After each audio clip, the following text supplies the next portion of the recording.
Seja bem-vindo a mais uma aula da nossa escola bíblica. Hoje nós começamos uma série de aulas falando sobre a missão da igreja.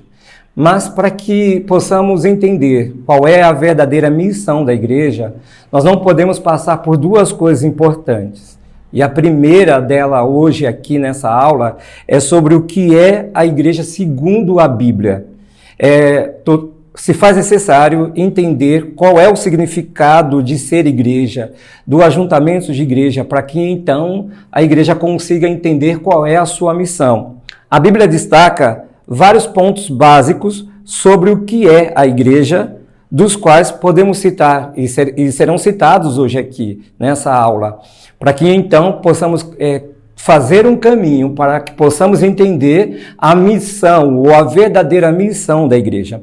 A igreja, como corpo de Cristo, aqueles que fazem parte de um ajuntamento, precisam entender o que eles são, o que de fato a igreja é, a quem ele pertence, a quem ela pertence. A igreja pertence a Cristo, isso é uma verdade. Nós servimos a Cristo, ao Deus de Israel. Nem sempre é assim que alguns entendem. Eles entendem só sobre o frequentar um lugar, pedir oração de um pastor, de um irmão ou de uma irmã. E então, assim, eles acham que isso é ser igreja e isso é viver como igreja. E por isso nós temos vários problemas no nosso meio, porque uma parte daqueles que frequentam um ajuntamento que nós chamamos de igreja, porque a Bíblia assim nos chama, não entenderam ainda sobre essa questão. A primeira coisa que a gente precisa entender aqui, o que é igreja, é que a igreja é a família de Deus. Então, a igreja em si, o ajuntamento de irmãos, quando nós nos ajuntamos, quando nós estamos reunidos, louvando, engrandecendo ao Senhor, o nosso Deus olha para nós como família. Então, vamos pensar assim, ele olha e diz assim, a minha família está reunida. Ele é o nosso Pai e pertencemos a Ele, somos filhos dele. A igreja está reunida. Sabe quando a igreja se reúne, sabe quando a sua família se reúne em volta da mesa para jantar, almoçar? É assim que o Senhor nos enxerga, quando estamos reunidos, juntos louvando e engrandecendo ao Senhor. É assim que o Pai nos enxerga. Paulo escreve em Efésios, capítulo 3, versículo 14 e 15, o seguinte: por essa razão, ajoelho-me diante do Pai.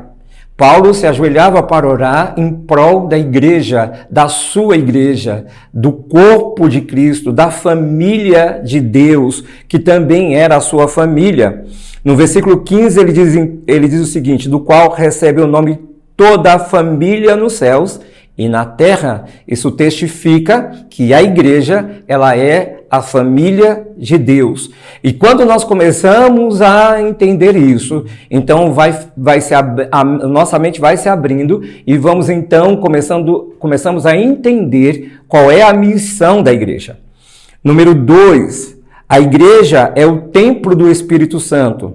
Eu e você, nós somos templo do Espírito Santo. Quando estamos juntos, ou quando estamos na nossa particularidade, no nosso dia a dia, estamos no trabalho, na faculdade, na escola, nos passeios, nós não deixamos de ser templo do Espírito Santo. E em qualquer momento como esse, seja dentro de uma empresa, seja num passeio, o Espírito Santo pode nos usar, mas quando eu falo nos usar, não estou falando só em falar em línguas, em trazer uma revelação para alguém, isso também pode acontecer, por que não? Mas nos usar para fazer aquilo que de fato é a missão da igreja. A missão da igreja, ela está relacionada mais fora do que dentro. Ela pode acontecer dentro? Claro que sim, ela pode acontecer também dentro do ajuntamento, mas a missão da igreja, ela está relacionada mais fora do lugar do ajuntamento do que interno. Então, quando eu e você entendemos que nós somos templo do Espírito Santo e que o Espírito Santo, ele deseja nos usar independente do local, então isso também vai ficando claro para nós. Em 1 Coríntios capítulo 3, versículo 16, Paulo diz o seguinte: vocês não sabem que são santuários de Deus e que o Espírito de Deus habita em vocês? santuário, lugar da morada de Deus, lugar requisitado para a presença do Senhor. Deus habita em nós, Deus está em nós. Então, se Ele está em mim, se Ele está em você, automaticamente nós precisamos entender que esse Espírito, o agir de Deus, será independente de qualquer situação que estejamos vivenciando, ou independente do lugar. E que o Espírito de Deus habita em vocês, isso aqui testifica que o Espírito Santo, ele habita em mim e habita em você. Mas você pode perguntar, mas eu não sou batizado no Espírito Santo, eu não falo em línguas. Uma coisa não tem nada a ver com a outra. O Espírito Santo habita em você. Uma vez que você aceitou Jesus como o único Senhor e Salvador da sua vida, e tem a Bíblia, somente a Bíblia, como regra de fé da sua vida, a partir daí o Espírito Santo começa a habitar em você. Os dons espirituais são outras coisas completamente diferentes. Agora, você também pode se perguntar, mas então, eu não sou batizado no Espírito Santo, eu não falo em línguas, eu não tenho nenhum dom, como é que eu posso fazer uma missão? Uma coisa não tem nada a ver com a outra. O que você precisa entender é que o Espírito Santo habita em você. Você é santuário de Deus. Então, cabe a você, cabe a mim cuidar desse santuário. Oração, jejum, leitura da palavra, louvores, ajuntamento da igreja. Número 3, a igreja é o Israel de Deus. Existem pessoas que dizem assim, por causa de algumas práticas judaicas dentro de algumas igrejas, algumas pessoas elas falam assim, nós não somos judeus. É verdade, nós não somos judeus, nós somos brasileiros. Porém, nós servimos ao Deus de Israel. Então, quando nós estudamos a palavra de Deus e quando nós entendemos sobre toda a trajetória de Deus através do seu povo, primeiro precisamos entender que é a trajetória de Deus. A gente fala muito sobre a trajetória de Israel. Israel teve a sua trajetória, mas não podemos esquecer que essa trajetória, quem fez primeiro foi Deus. O homem sempre se desviou da trajetória de Deus. A gente fala muito sobre isso, dizendo, fulano se desviou da sua trajetória, da sua jornada, da caminhada da fé. Mas na realidade essas pessoas se desviaram da trajetória de Deus, porque eu e você não podemos fazer essa trajetória sozinhos. Nós fazemos com o Senhor o tempo todo. Então quando eu me desvio, quando eu saio da presença de Deus, quando eu quebro a minha aliança com Deus e também com a sua igreja, eu rompo também com Deus, porque Deus está ligado a tudo isso. A igreja, ela é o Israel de Deus. E aonde nós podemos entender isso? Através de Cristo, através do sacrifício da cruz. Quando eu aceito a Jesus como Senhor e Salvador da minha vida, logo eu sou enxertado na árvore, na videira que é Cristo, e que o agricultor é Deus, que sempre cuidou do seu povo. Então, automaticamente, assim como Israel tem heranças, eu também passo a ter a herança, e heranças benditas no Senhor. Gálatas capítulo 6, Paulo escreve o seguinte, em Gálatas capítulo 6, versículo 16, paz e misericórdia estejam sobre todos os que andam conforme essa regra, e também sobre o Israel de Deus. Regra, aquilo que é estabelecido. A gente não gosta muito dessa palavra, porque quando se fala em regra, lógico, me vem a ideia na mente de uma pessoa que ela não pode fazer isso, ela não pode fazer aquilo, ela não pode fazer aquilo outro, e aí ela fica focada só nisso. Quando nós podemos entender que as regras estão estabelecidas nos mandamentos de Deus, nas ordenanças do Senhor. E isso é muito bom e deve ser prazeroso para um cristão, uma pessoa que se diz cristã, cumprir os mandamentos, cumprir as ordenanças de Deus. Isso deve gerar em mim e em você alegria, prazer, liberdade e não peso e não fardo. Quando isso começa a ser pesado para mim ou para uma outra pessoa, isso significa que nós já estamos distante daquilo que a palavra nos ensina. Então eu começo agora a querer fazer conforme o que eu acho que eu penso. Eu quero não olhar mais para a palavra de Deus, não olhar mais para a Bíblia. E eu preciso entender que eu sirvo ao Deus de Israel. E quando eu olho para as Escrituras, quando uma pessoa rompeu ou quando pessoas romperam com o Deus de Israel, que também está ligado em Cristo Jesus, eu vou sofrer consequências, não da parte de Deus, mas das minhas escolhas. Então a igreja precisa entender que ela é o Israel de Deus aqui nessa terra, pertence ao Deus de Israel. Número 4, a igreja é a geração eleita, o sacerdócio real, a nação santa, o povo exclusivo de Deus. Em 1 Pedro, capítulo 2, versículo 9, diz o seguinte: vocês, porém, são geração eleita. Vamos por parte nesse versículo. Geração eleita. Eleita para o quê? Eleita para algo aqui nessa terra de imediato, inicialmente? Não. Nós somos uma geração, um povo eleito para morar no céu. Essa eleição foi dada através do sangue, do derramamento do sangue em Cristo Jesus, na cruz do Calvário, e por eu ter o aceitado como Senhor em primeiro lugar, como Salvador da minha vida em segundo lugar, essa eleição veio sobre mim. Então, quando nós lemos o livro de Apocalipse, nós vamos ver que lá os eleitos de Deus estão reunidos para todo sempre com o Senhor. Os eleitos de Deus. E a isso também nos dá a ideia de uma eleição específica para uma missão.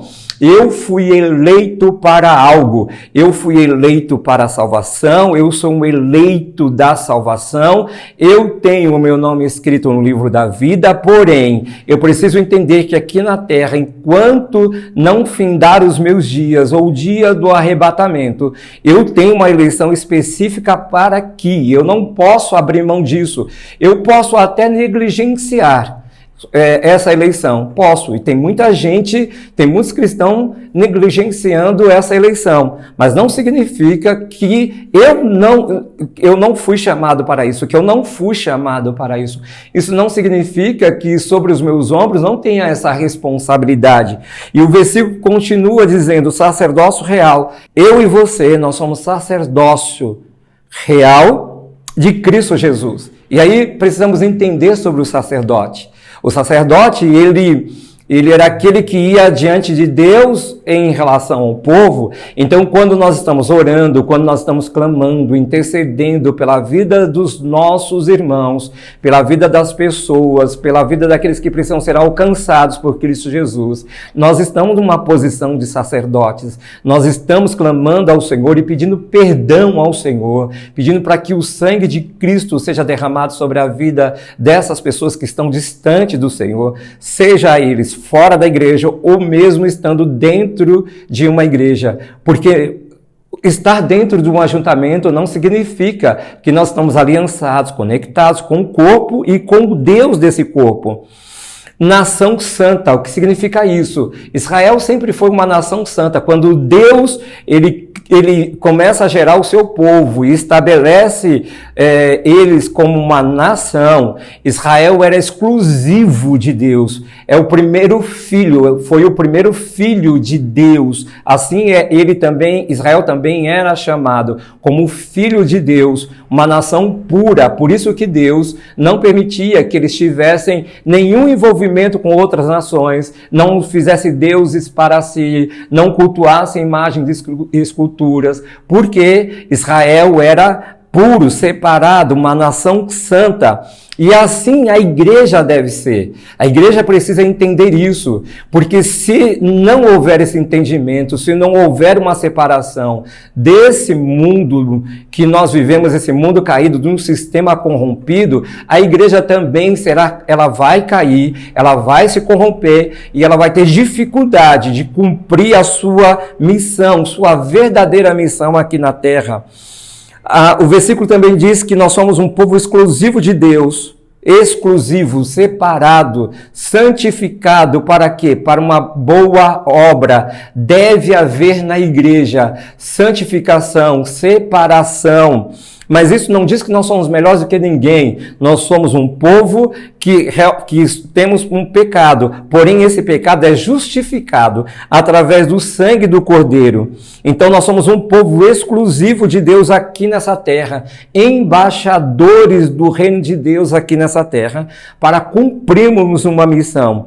E aí o versículo, ele termina dizendo o seguinte: para anunciar, aí vem a missão da igreja, para anunciar as grandezas daquele que os chamou das trevas para a sua maravilhosa luz. Mas eu só posso cumprir esse finalzinho do versículo se eu já estiver na maravilhosa luz. E quem é essa maravilhosa luz? A luz de Cristo. Existem luzes aqui no lugar da gravação. Existem luzes dentro da sua casa. Existem luzes dentro do ambiente que nós chamamos de igreja, para nos dar clareza, para que possamos enxergar, para que possamos ver os nossos irmãos, fazer a leitura da palavra. A luz é importante. Então, quando a igreja ela falha nesses primeiros requisitos, quando ela deixa de ser uma geração eleita, um sacerdócio real, uma nação santa, um povo exclusivo de Deus, ela vai falhar na sua missão como igreja. Automaticamente o mundo não consegue ver a luz de Cristo, porque as pessoas precisam ver Cristo através de mim e de você. Se nós entendemos dessa forma, fica muito claro entender como é que as pessoas enxergam a Deus. Elas sabem que Deus existe, elas sabem que Jesus existe, mas como é que elas verão Jesus materializado quando a sua igreja representa esse corpo de Cristo aqui na terra? Como foi que Israel pôde ver a Deus quando Jesus nasceu e começou a pregar, anunciar o reino de Deus e manifestar as grandezas de Deus através das curas, das libertações, ressuscitando os mortos? Então, as pessoas, ao olharem para Jesus, elas enxergavam a Deus. E foi por isso que até Jesus falou para um dos seus discípulos: quem vê a mim, vê ao Pai.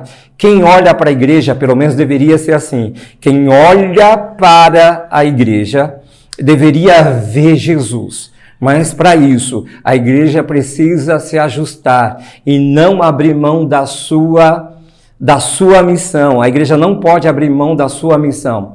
Uma vez alguém fez uma pergunta para um pastor, e a pergunta foi esta: como é que eu posso